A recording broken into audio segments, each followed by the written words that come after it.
already in my previous video we have proved that root 5 is irrational. Now I have kept the same structure as it is, and I want to tell you children how the same structure can be helpful for proving any number is irrational. For example, if at all you are asked to prove that root 3 is irrational, let me use the same structure again. Same steps will be followed every time.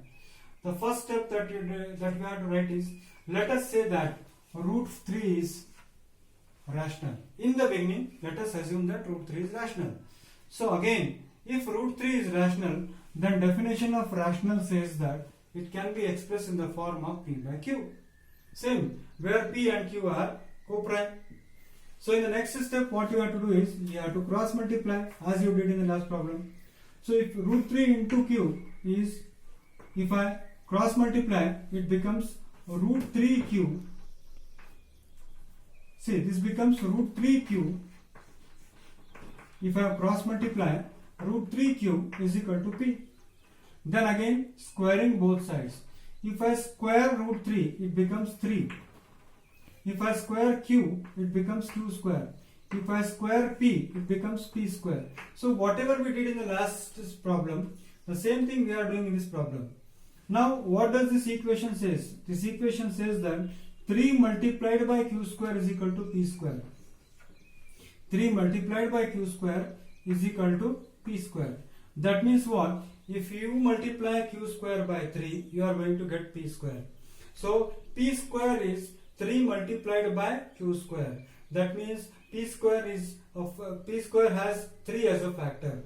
So that it clearly says 3 divides p square, because 3 into q square is equal to p square. So if 3 divides p square, then 3 divides p also. If 3 divides p, that means p 3 into something is equal to p. So that 3 into something, I'll say that something is 3 times of c. Let us say that 3 multiplied by c is equal to p. So this equation c, I'll put it in the equation number b. Whatever we did in the previous problem, the same thing we have to do. I'll put this here. So if I put here, then what happens is 3q square, instead of p, I'll put here 3c square. 3q square is equal to this 3c square. Now this becomes 3c square is equal to 9c square. Now again 3 1s are 3, 3 3s are 9.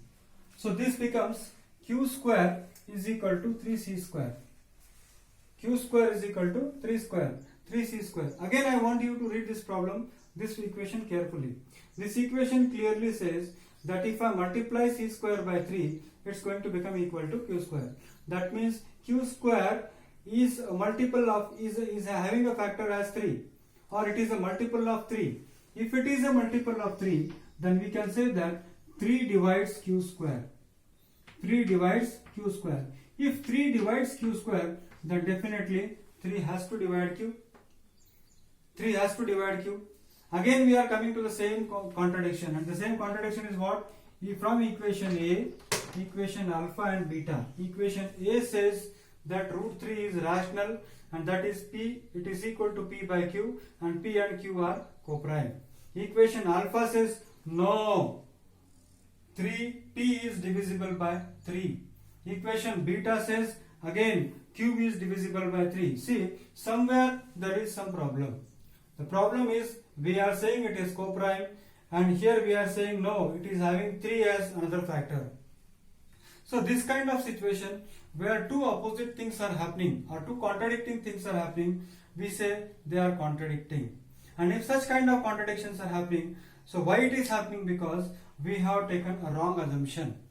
So that wrong assumption is, instead of taking root 3 as rational, it is irrational. Because of that only we are getting such equations like A, alpha and beta. So by contradiction, root 3 is irrational. So hence proved. Now what I want to tell you children is, you can use the same structure, whatever it is. Wherever I have marked 3, you can write whatever number you want of your choice.